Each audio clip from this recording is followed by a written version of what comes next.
Psaume 136, commence à 1. Oh, remerciez le Seigneur Yahweh Hashim Yoshai, car il est bon, car sa miséricorde dure pour toujours. Alors tout d'abord, j'aimerais rendre gloire, hommage à Yahweh Bahashem, Yahushai Bahashem, Roha Kodash, Yahweh qui est le nom du Père Tout-Puissant, Bahashem qui veut dire au nom, Yahushai qui est le Fils, Bahashem, Roha Kodash qui est le Saint-Esprit, et shalom aux élus et tout bonheur, respect aux apôtres et aux aînés de Great Millstone, car c'est eux qui nous ont appris cette vérité. Et salutations aux croyants et croyantes, hommes, femmes et enfants prédestinés à avoir le salut de Yahweh Hashim Yahushai. Ici frère Amoise de Montréal et à vous seulement je dis shalom. Alors, oh, remerciez le Seigneur car il est bon, car sa miséricorde dure pour toujours. Qu'est-ce que ça veut dire miséricorde? Il est toujours prêt à pardonner. Right? Quand tu as un coupable, right? Quand tu as fait du tort envers lui, il est toujours prêt à pardonner quand tu es vaincu. Right? Il accorde le pardon par sa bonté. Right? C'est ça en principe ce qu'elle veut dire miséricorde. Miséricorde, miséricordieux. Alors tout ça pour dire qu'éventuellement tout Israël va être sauvé. Right? L'affaire c'est que dans cette période-là qui s'entame, l'angoisse de Jacob, right? On va voir un puissant pour bien définir qu'est-ce que je veux dire. On va aller dans Jérémie 37. Hélas, ça veut dire pauvre, car cette journée est grande. Quelle journée? De sorte qu'il n'y a pas de semblable, c'est même le temps de détresse pour Jacob. Alors, le temps de détresse pour Jacob, pour l'angoisse de Jacob, right?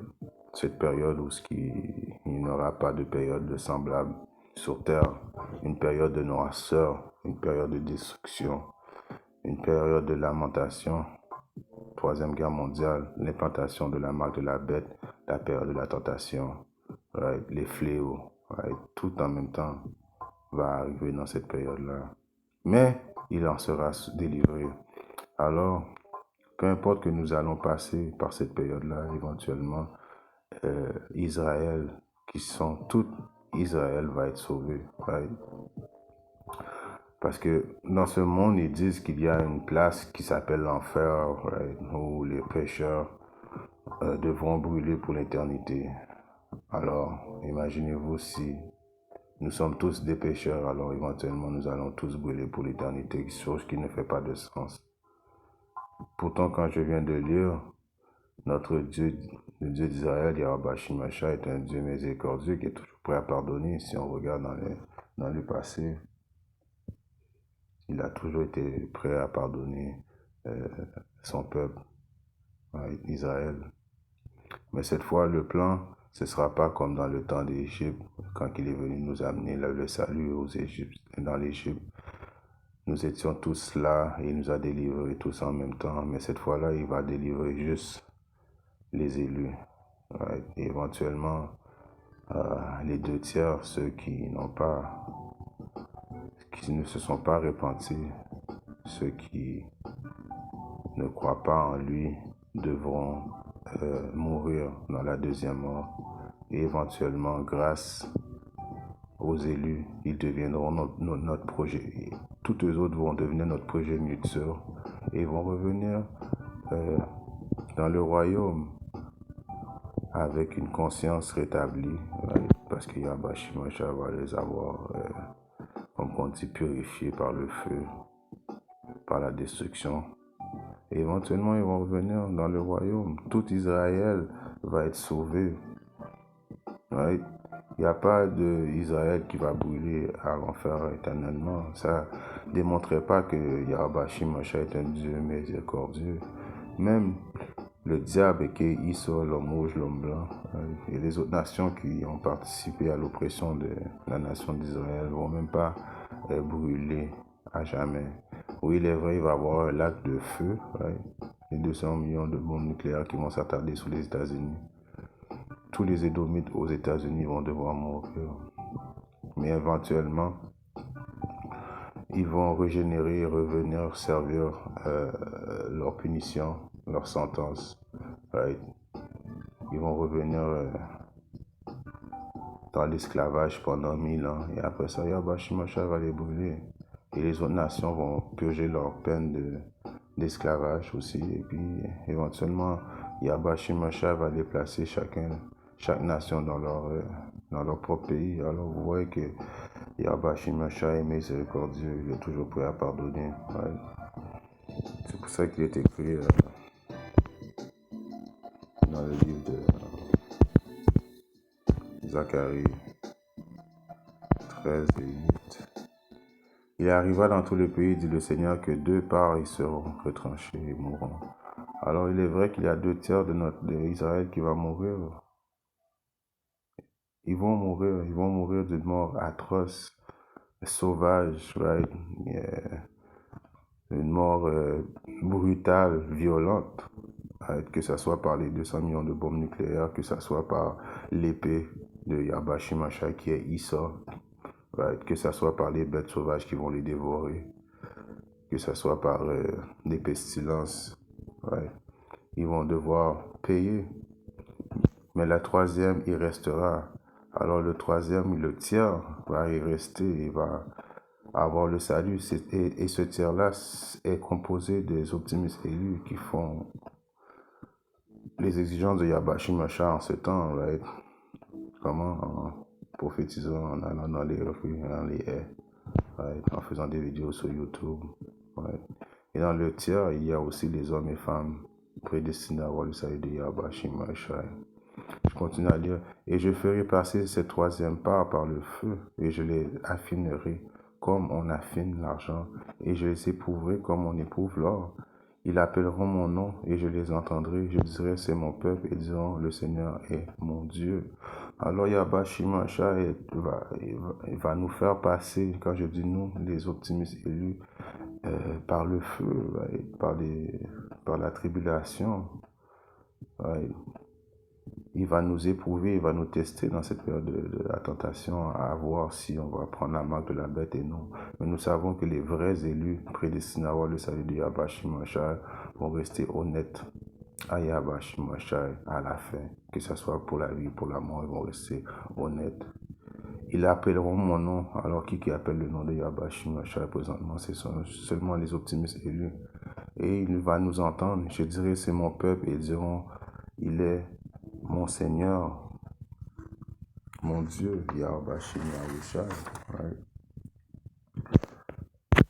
C'est comme qu'on lit à Isaïe, dans un autre précepte qui est Isaïe 45.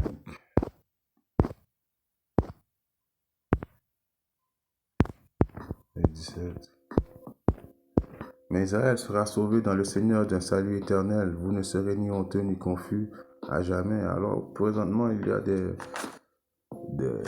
d'autres camps qui encore talk shit en disant que, bon, il y a certains Israélites qui n'auront pas de pardon entre les mains de Yahweh Shimashai. Et Yahweh Shimashai a bien écrit, comme je viens de dire, que tout Israël va être sauvé. Right? Alors, le seul peuple qui est prédestiné à être exterminé, ce sont les Édomites. Seuls les Édomites ne seront pas pardonnés de leur acte. Éventuellement, même toutes les autres nations vont être pardonnées. Alors imaginez-vous pour les Israélites. Je prends l'exemple du grand prêtre Aria. Il y a un camp présentement qui dit qu'il a tellement fait de péchés blasphématoires envers le Saint-Esprit qu'éventuellement il ne sera même pas, il prendra même pas part du prochain royaume. Donc nous avons bel et bien lu que tout Israël va être sauvé. Israël qui compose les 12 nations. Right? Éventuellement, ils vont revenir dans le royaume et puis vont avoir été guéris par Yahweh Shimashai. Je paraphrase le verset. Il va sécher leurs larmes. Il va enlever toute leur peine. Right? Et puis ils vont être guéris. Alors c'est encore une fois pour démontrer que les autres camps ne sont pas en dessous du bon leadership et ne savent pas vraiment très bien les paroles véridiques de la Bible. Même moi qui est considéré comme encore un novice dans la vérité, je peux comprendre ces choses.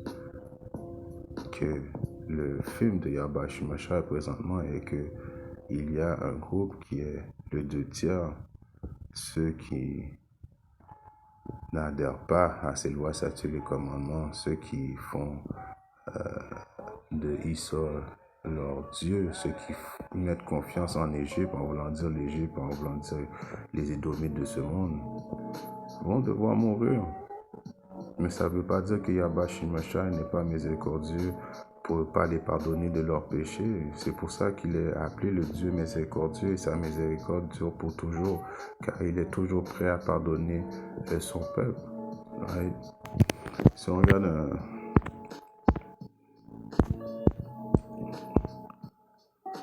commencer à Romains 11, 26.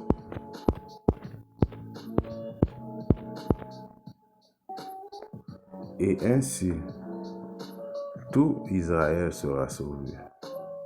Parce qu'il a écrit non, que le grand prêtariat ne sera pas sauvé, non, à part un tel, à part. Non, il a écrit ainsi, tout Israël sera sauvé.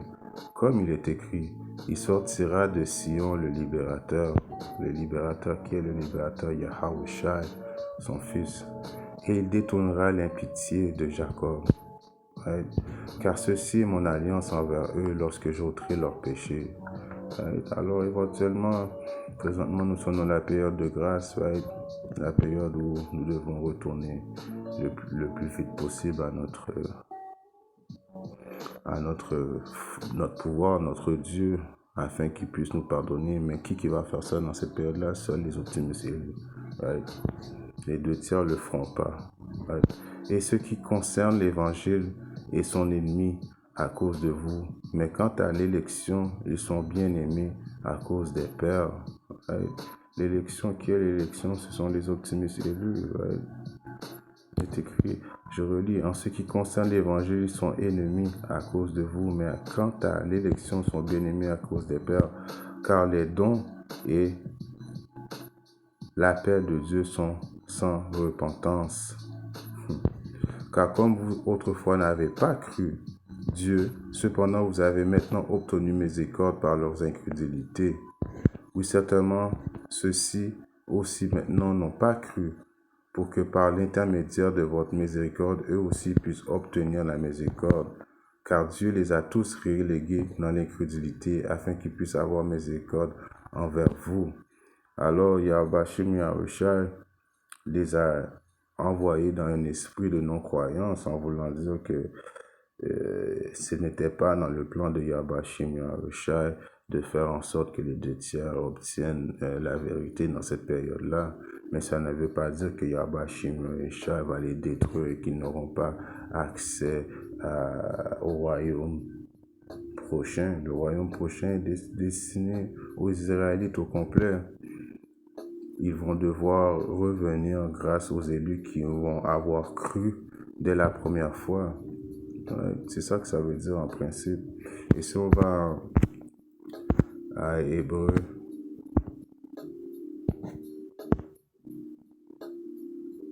8, je pense à 6. Maintenant, maintenant, il a obtenu un ministère plus excellent, d'autant plus aussi qu'il est le médiateur d'une meilleure alliance, laquelle a été établie sur des meilleures promesses. Alors, qu'est-ce qu'on parle? On parle de la première alliance que Yahweh Shemashai avait fait avec nos ancêtres. Et dans cette période-là, le médiateur était Moïse, qui donna les lois, statuts, les commandements à Israël. Right? Mais maintenant, il a obtenu un ministère plus excellent. Alors, le ministère a été plus excellent, right?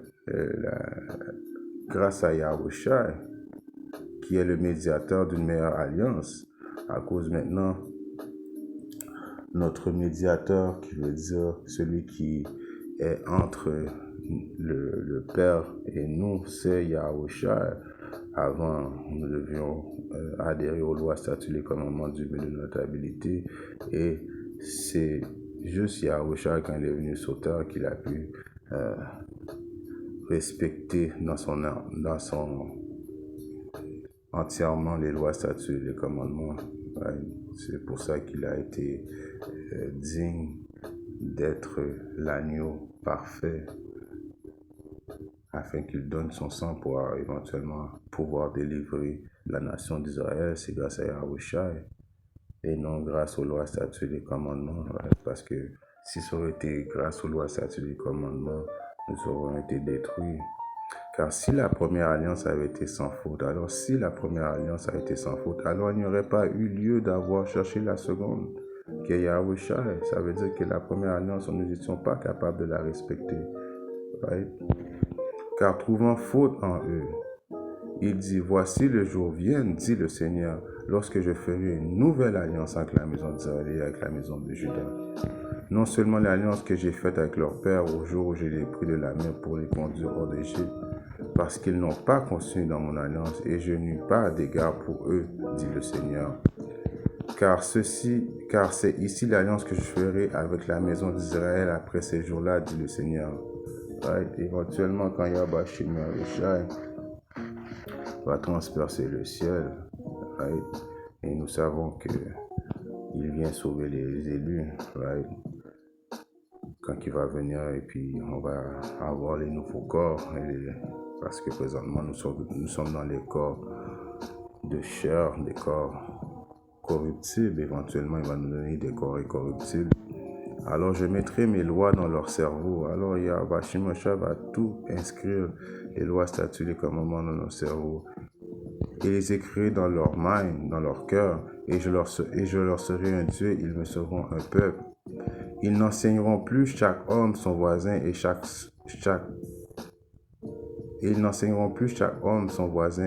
homme son frère, disant, connais le Seigneur partout, car tous me connaîtront, depuis le plus petit jusqu'au plus grand. Alors présentement, qui prouve que nous sommes encore dans une période de grâce en attendant la nouvelle alliance, car nous sommes encore là, les optimistes élus, les professeurs, les apôtres en train d'enseigner la nation. Éventuellement, quand la nouvelle alliance va avoir été établie, right? Quand on va avoir les nouveaux corps, quand Yahweh Shai va avoir vaincu la mort et l'enfer, right? Dans le lac de feu, tu paraphrases le verset, ça veut dire que nous serons changés à l'image de Yahweh Shai.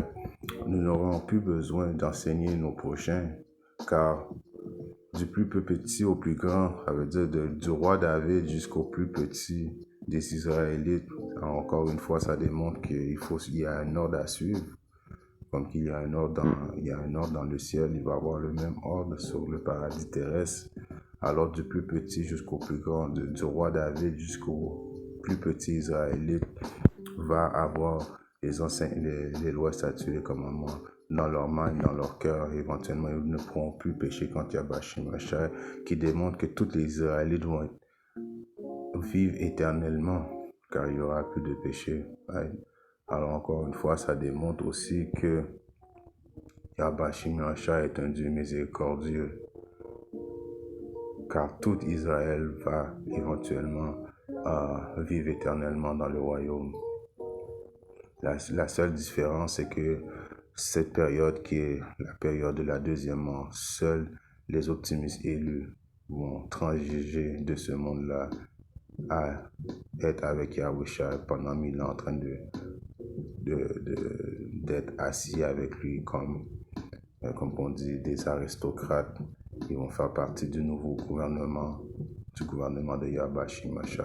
Ils vont être là en train de juger la nation d'Israël avec Yahweh Shai, commençant par le roi David et les apôtres, descendant jusqu'à la maison de David. Right? Car je serai miséricordieux, alors il va être pardonné, il va encore pardonner à l'égard de leur injustice et de leurs péchés. Alors tous les péchés vont être encore pardonnés, leurs injustices vont être pardonnées, et de leur iniquité je ne me souviendrai plus. Alors, peu importe le péché que tu as fait, right, et tu es un Israélite, Yahweh Shai va être prêt à te pardonner. Le seul peuple qui blasphème contre le Saint-Esprit, c'est les Édomites, right, qui se sont dit eux autres mêmes qui sont Dieu, qu'ils ont changé l'identité de notre Seigneur en le mettant soi-disant du rouge blanc, qu'ils ont fait les anges devenir rouge, blanc, right, qui viennent avec la marque de la bête, l'édification électronique, c'est seuls eux qui vont qui vont devoir payer et que le péché est impardonnable envers l'Esprit Saint. Right, c'est ça que ça voulait dire. Puis il dit, une nouvelle alliance il a rendue à la première et 18. Alors, la nouvelle alliance qui est quoi? La nouvelle alliance ça va être les lois, statuts, commandements, le nouveau corps, l'immortalité, right? Les lois, statuts, commandements qui vont être plantés dans notre conscience, dans notre mind, qui fera en sorte que nous serons immortels.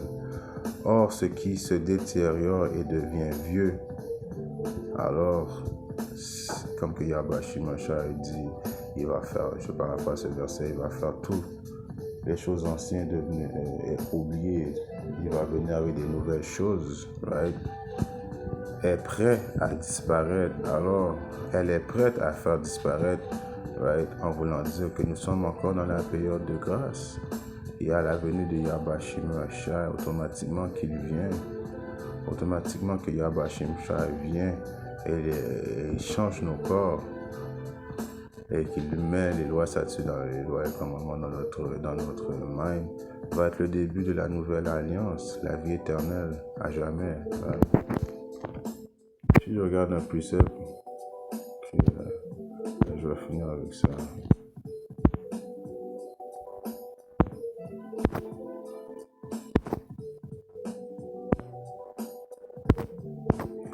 « 60 et 21.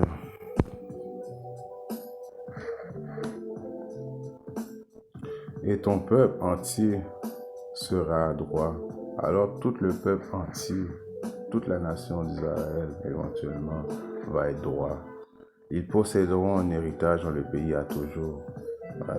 La branche de ma plantation, l'œuvre de mes mains afin que je puisse être glorifié. Le petit deviendra un millier et le moyen d'une forte nation. Moi, le Seigneur, je hâterai ceci en ce temps-là. Alors, vous voyez comment que moi, qui est encore un novice, peux comprendre ces choses-là, qu'éventuellement, tout le peuple d'Israël va être sauvé. Présentement, nous sommes des autonomistes élus, nous sommes tous d'accord que ces 2/3 de notre nation, même s'ils sont nos frères, ils sont corrompus, ils sont malades, ils doivent être guéris, ils ne veulent pas repentir, ils aiment ça, ils adorent le monde de AKI, le monde diabolique, ils aiment ça manger des choses abominables, ils aiment ça faire des chasses, ils aiment ça faire de l'adultère, ils aiment qu'est-ce qui est mal. Alors, ils devront payer le prix, right? Et éventuellement, ils vont être guéris quand ils vont revenir dans le royaume. Ils deviendront nos progénitures, car c'est qui va être responsable de rebâtir, de repeupler notre nation? Ce sont les optimistes élus. Et ils vont régénérer qui veut dire ressusciter grâce aux élus. Et ils vont revenir dans leur bonne conscience dans le royaume. En espérant que cette leçon a édifié un frère ou sœur qui parle dans le monde. Si Yahweh Shimashah le veut, je viendrai très bientôt avec notre leçon. Shalom, Didier, le Père de